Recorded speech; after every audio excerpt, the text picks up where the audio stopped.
Hello students, welcome to EPG Pathshala. I am Dr. Taruna Joshi from Ramdas College. Today I am going to talk about retrospective conversion from the paper ICT for Libraries. Objectives of the module: concept, need and its historical developments, and parameters and currently used standards. Now let's come to the introduction. The developments in information technology have affected drastic changes in the way in which information is collected, stored, retrieved, and distributed. The main responsibility of a library is to maximize the user's need satisfactions and to minimize the time lost to the users. It can only be done by increasing the internal efficiency of day-to-day work within the library. The applications of computers can be grouped into those concerned with housekeeping routine and those directed towards the information retrieval. The information storage and retrieval problem has become progressively more serious in the recent years, especially in the area of technology and sciences, where the volume of data and the information is increasing at an unprecedented, nearly exponential rate. Keeping in view the tremendous flow of information, to organize information and to disseminate in a systematic way, only computerization is the answer. Computer-aided system is more convenient, more flexible, and also more comprehensive in the long run and more economical also. To establish the computer-based system of any library, it is the first step to create a database of the existing resources available in that library. It is necessary to convert the bibliographic information of the manual card catalog to machine-readable format for use with an automated library system. This process is well known as retrospective conversion, or in short we can say recon.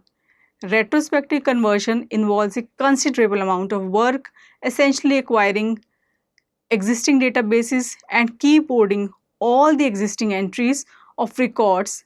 That too, error checking has to be done, or to get the job done from commercial vendors and creating a bibliographic database and transferring the records to machine readable form.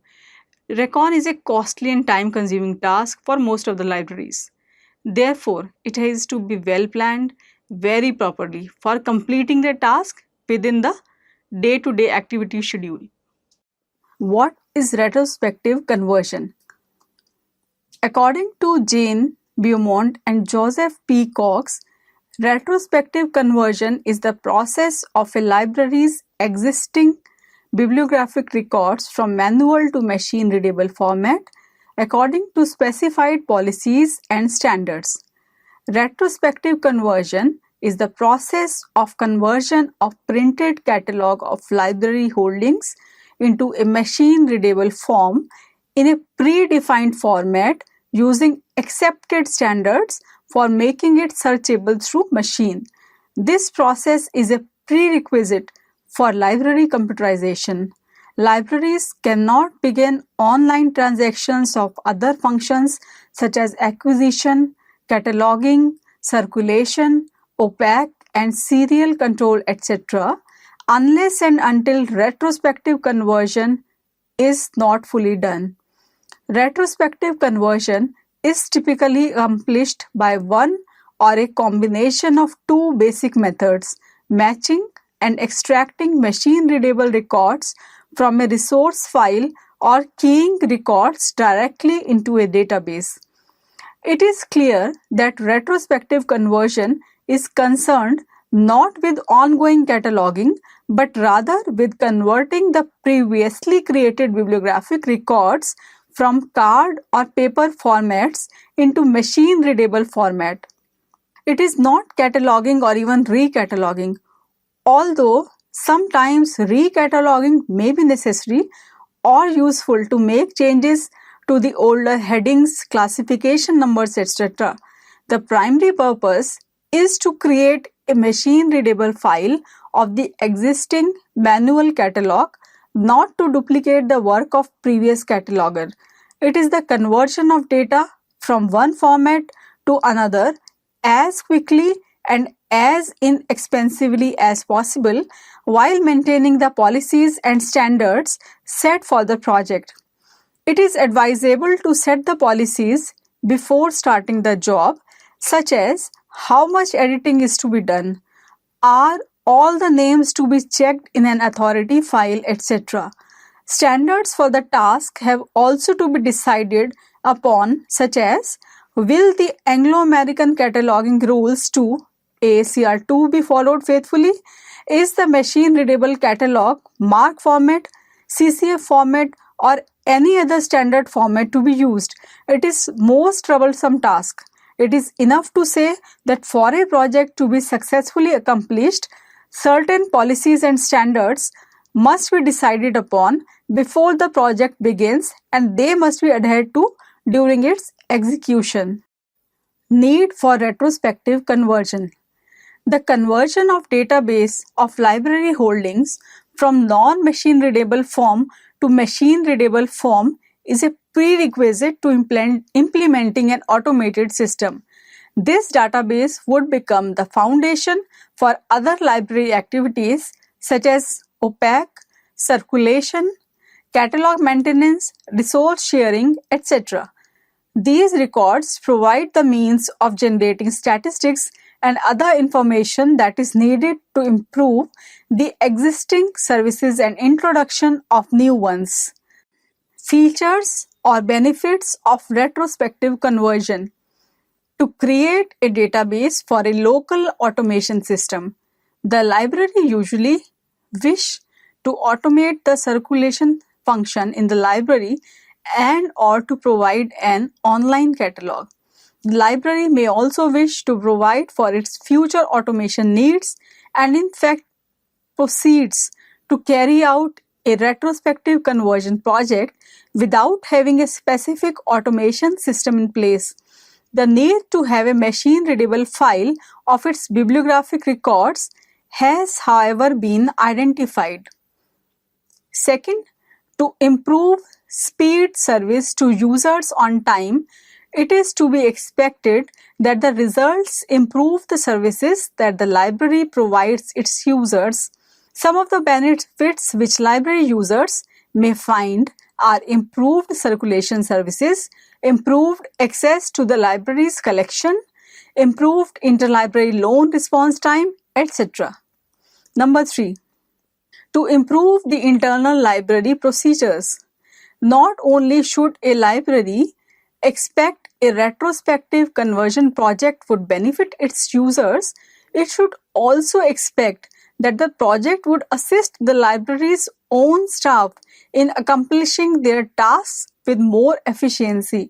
This may manifest itself in such benefits as the elimination of card filing, the availability of more current bibliographic data, the lessening of time-consuming changes to the catalog records, and an improvement in pre-order and pre-catalog searching. Number 4. To generate special products. If library has its catalog in machine-readable format, it is much easier to generate special products, including a complete database produced in a different format.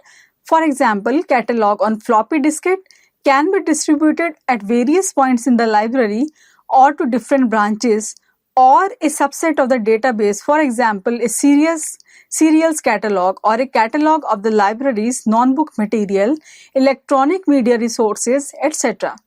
Once the data have been entered in the library into the library's databases in a consistent form with useful coding, it is possible to generate many special products. The library's catalog is no longer site-bound and can be accessed more easily. Number 5. To create an integrated file and to eliminate the cost of maintaining parallel systems. One of the reasons many libraries contemplate a retro conversion project is that present cataloging is automated while older records remain in the card format. This creates two files and hence two places to search for library materials. It is quite common for a library to have some of its records on floppy diskettes or in an online catalog and the remainder in a card catalog. This is awkward for both the users and the library staff. With a complete retrospective conversion, the library acquires a single integrated file. The cost of maintaining two catalogs has also become prohibitive for some of the libraries, and they simply close the card catalogs and maintain just one catalog. Other libraries maintain both catalogs. Neither solution is very satisfactory. When the retrospective conversion project is completed, however, the need to maintain parallel catalogs is eliminated and hence catalog maintenance costs are reduced. Now we come down to point number 6, which is to provide flexibility in changing systems. It is evident that the rate of technological change is very rapid. Some of the libraries that were the first to automate have now changed systems 2 or 3 times. A library must therefore try to create a database which will allow it to move with technological change. Having an integrated machine-readable file will allow libraries to move from older to newer computer systems with more ease and less cost.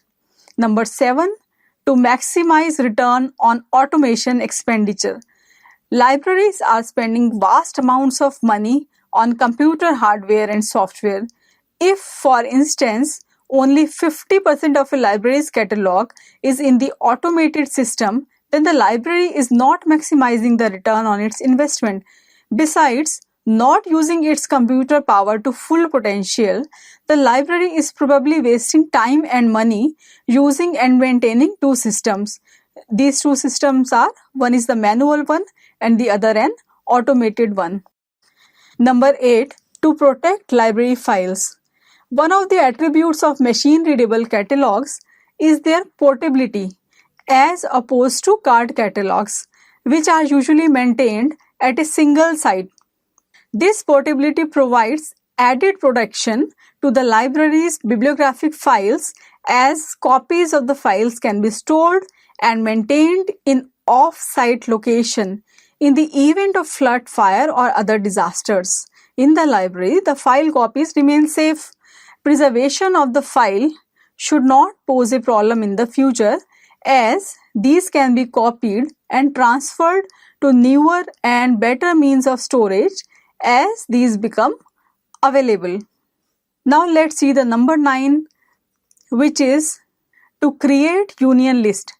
For libraries which are part of a larger library system or group of libraries, having all the holding in machine-readable format can facilitate the production of union lists, which can be a cumbersome task if maintained manually. Now let's come down to point number 10, which is to share bibliographic data. The conversion of a library's bibliographic records to machine-readable format means that the data can be shared with other libraries as well. This is especially true for those libraries which form a consortium or maintain files with bibliographic utilities. This sharing of data is of mutual value to the member libraries as the pool of available record increases. Let's come down to point number 11, which is to share bibliographic resources. Not only is the bibliographic data made more widely available when in machine-readable format, the bibliographic items themselves are often more widely available to other libraries. Through the use of central databases and electronic mail, the interlibrary loan function in many libraries, especially smaller ones, has been greatly enhanced by the ability to identify a location for an item and subsequently to make an interlibrary loan request. To facilitate collection rationalization, the decision whether or not to purchase a specific item can be aided if the library in question has access to all the bibliographic records of similar neighboring libraries. With automated union catalogs and bibliographic consortia, it is very easy to explore the holdings of other libraries. To create national databases and to contribute to universal bibliographic control. Having the library's records in machine-readable format can extend the benefits beyond the local and regional arenas to the national and international. When libraries contribute cataloging to a larger pool, they are increasing the number of records available to all who use that pool. They are aiding the bibliographic control of items in their own area and also contribute to universal bibliographic control. Objectives of retrospective conversion are as follows: to create a database for the automation system, to maximize access to the collection, to improve the services, reduction in time for searching of a document, to improve library internal procedures, the integration of acquisition and cataloging through automation and streamlining of other technical services, and also to maximize returns on automation expenditure. Scope. To achieve the desired results, it is necessary to have a good understanding of the relationship of each aspect of retrospective conversion process. Decision made on one part of the project will have an impact on the others. Thus, once it is decided to initiate the retrospective conversion project, it is essential to determine the scope of the project by the following points. Number 1, stages or phases and schedule of process. Number 2, deciding what area of the collections will be converted. Number 3, prioritizing the order of conversion. Number 4, desired speed of conversion. Number 5, by whom and how the conversion is to be completed. And number 6, project costing and budget. Planning. For successful retrospective conversion project, there is a need for sound and detailed plan tempered with realistic expectations. The plan should include: number 1, clearly identified objectives, carefully document procedures, paying close attention to the efficient workflow. Number 3, specify standards to be used. Number 4, identify reporting document requirements. Number 5, identify the necessary staff training. Number 6, plan for regular monitoring of quality and schedule. Now let's see what is the planning framework, which is an important question. The following considerations provide a logical progression and suggest a series of checkpoints to guide library administration in developing a basic framework for the retrospective conversion. First, the librarians should examine 4 basic assumptions of the library automation. Provide the patrons with a broad range of services in a timely, reliable and cost-effective manner. Allow the staff to complete necessary tasks with less efforts rather than more. Requires a database of bibliographic records in order to function. And the rate of expansion of library automation services is dependent on the allocation of resources and the growth of the bibliographic database. Given these assumptions, librarians should address these important questions. What minimum set of records must be converted to establish a database that will support enhanced labor-saving services? What functions can be supported by library automation to achieve the desired level of services? And how should resources be allocated most economically to achieve a balanced retrospective conversion and the range of automated functions to be acquired? By working through these assumptions and questions, librarian can develop an approach to automation that links retrospective conversion and library automation so that these can be managed as a single integrated effort. Pre-conversion issues. Pre-conversion includes 4 points. Number 1, record format. To ensure that first conversion is the last conversion of the library or information center, it is important that the bibliographical information of the documents should be converted into standard format. Number 2, fields in the database.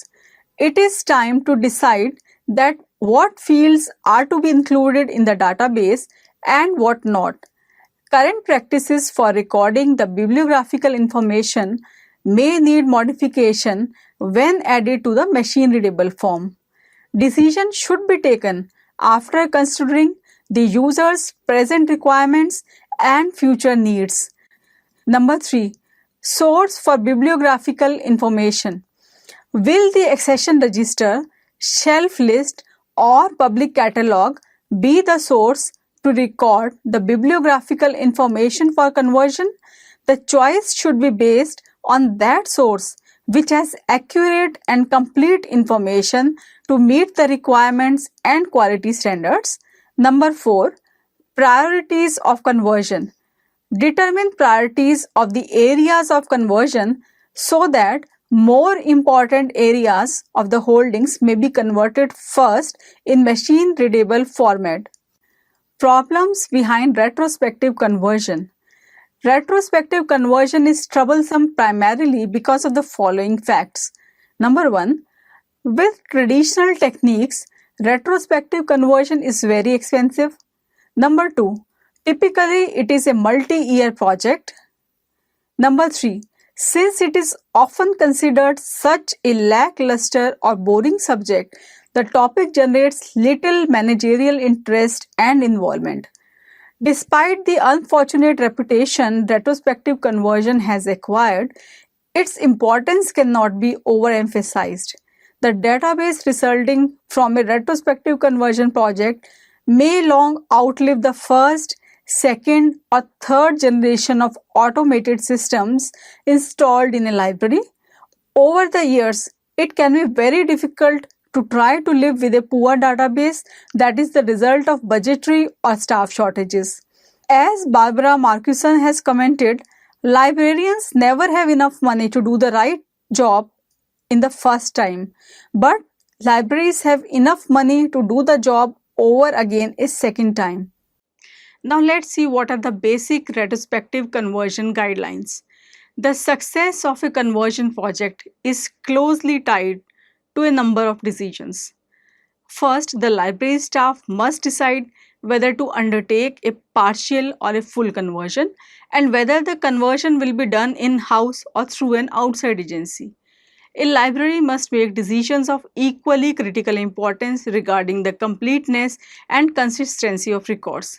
It is inevitable that converted records will differ qualitatively to some extent from new catalog because converted records are derived from local data that are limited by previous cataloging practices. Nevertheless, a library's catalog database is long-term investment and machine-readable records should reflect information that is as complete and accurate as possible. Documentation. A well-written documentation unveils the strengths. To the contrary, a poorly written documentation unravels the weakness of the project. Thus, documentation is crucial for the successful retrospective conversion and automation. If changes in the procedures are necessary, add them to the specifications. To ensure an efficient workflow, a manual may be prepared for the members working on the project, which will lead to consistent practices in the conversion. Retrospective conversion process. At first sight, the process of developing a retrospective conversion project may seem rather onerous. For the project to be successful, that is to be both cost-effective and efficient, forethought and planning are essential. It is necessary for a library to know clearly what it wants to achieve with the project, the option available for carrying it out, the cost implications of each option, and the most efficient way for proceeding with the selected option. Following 8 areas are to be discussed before proceeding toward the conversion of the data. Number 1, determine library needs. Number 2, establish parameters for the retrospective conversion project. Number 3, establish standards for the retrospective conversion project. Number 4, identify retrospective conversion option. Number 5, analyze options. Number 6, choose an option. And number 7, develop plan of action. Methods of retrospective conversion. There are 3 methods of retrospective conversion. Number 1, in-house conversion using existing staff. Number 2, outsourced in-house conversion. And number 3, outsourced off-site conversion and machine match conversion. In-house conversion using existing staff. It disturbs the routine work. It also increases the workload. More time is required for completion of project. Additional space and hardware requirements are there. Added supervisory and quality control efforts required. Increased personal costs, and it may in fact make in-house conversions more costly in the long run. Outsourced in-house conversion. It is cost of conversion which is very high. Second, space must be found for additional temporary personnel. Number 3, able to work smoothly with existing staff has to be seen. Number 4, access to a database against which to match. And number 5, convert your records as with any in-house conversion. Outsourced off-site conversion and machine match conversion. Number 1, conversion cost per item will be more. Number 2, library has least control during the process. And number 3, shelf list or catalog may probably have to leave the library. Let's see the steps in retrospective conversion. First, filling of data input sheets or worksheets. Current practices for recording the bibliographical information may need modification when converted to the machine readable format. Thus, as per the requirements, data input sheets or we can say worksheets may be printed so that all the required information may be noted, forgetting no field and repeating no field. Those who have good knowledge of cataloging, scope, goals and objectives of the project must design the data input sheets. The person employed to fill up the data input sheets must have good knowledge of cataloging and must also be aware of what the information has to be recorded and what not. These data input sheets or worksheets must be checked by the library staff to ensure that correct and required information has been recorded to meet the quality standards. Entering data into software.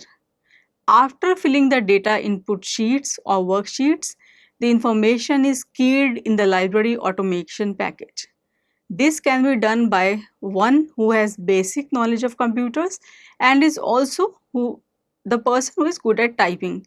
Here the knowledge of cataloging is not required, but it will be good if he is made aware of cataloging rules to reduce the number of mistakes.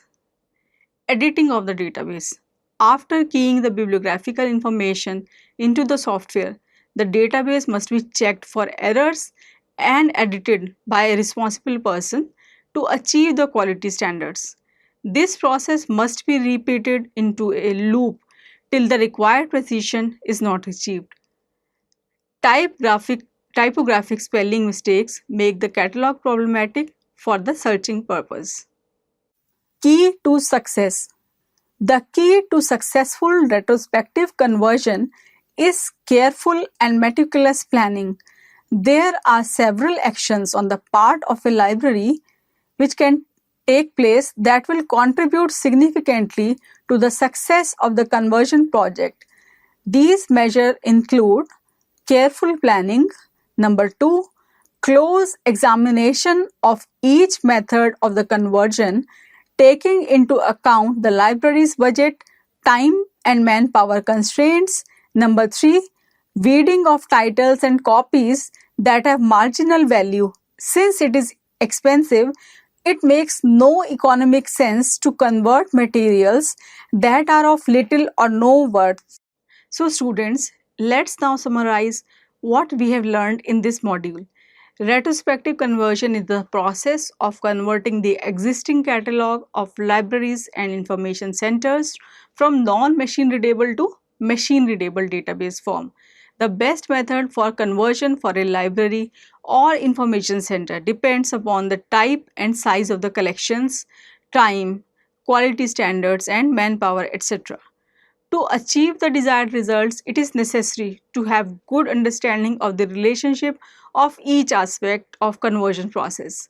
Planning and proper documentation of procedures and achievable milestones for monitoring will lead to consistency in the conversion. The database thus created would be able to achieve the objectives and will also reflect the image of the library or information center as well as also of the institution. Thank you.